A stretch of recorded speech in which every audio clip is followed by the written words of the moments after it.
Yes, mambo vipi? Bana, jana kuna mechi mbalimbali duniani katika ligi mbalimbali zimeweza kuchezwa kwa siku ya jana.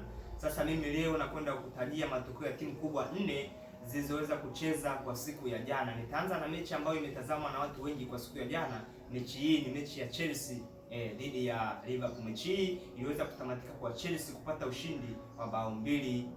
Waliofunga magoli hayo ya Chelsea ni Caicedo pamoja na Estevao aliyefunga goli lao la ushindi dakika ya 90 kuongeza 5. Lakini pia hilo goli moja la Liverpool aliweza kufunga Gakpo. Mechi nyingine kwa siku ya jana ilikuwa ni mechi ya Bayern Munich dhidi ya Eintracht Frankfurt. Mechi hii ilitamatika kwa Bayern Munich kupata ushindi wa bao 3-2. Waliofunga hayo magoli ya Bayern Munich ilikuwa ni Luis Diaz aliyefunga goli dakika ya kwanza pamoja na dakika ya 84, lakini pia goli lao la tatu aliweza kufunga Harry Kane na kutamatisha magoli 3-2. Lakini pia mechi nyingine kwa siku ya jana ilikuwa ni mechi ya Manchester United akimkaribisha Sunderland. Mechi hii ilitamatika kwa Manchester United kupata ushindi wa bao 2-2. Waliofunga hayo magoli ya Manchester United ilikuwa ni Mount pamoja na Sesko. Na mechi nyingine kwa siku ya jana ilikuwa ni mechi ya Arsenal akimkaribisha West Ham. Mechi hii ilitamatika kwa Arsenal kupata ushindi wa bao 2-2, na waliofunga hayo magoli mawili ya Arsenal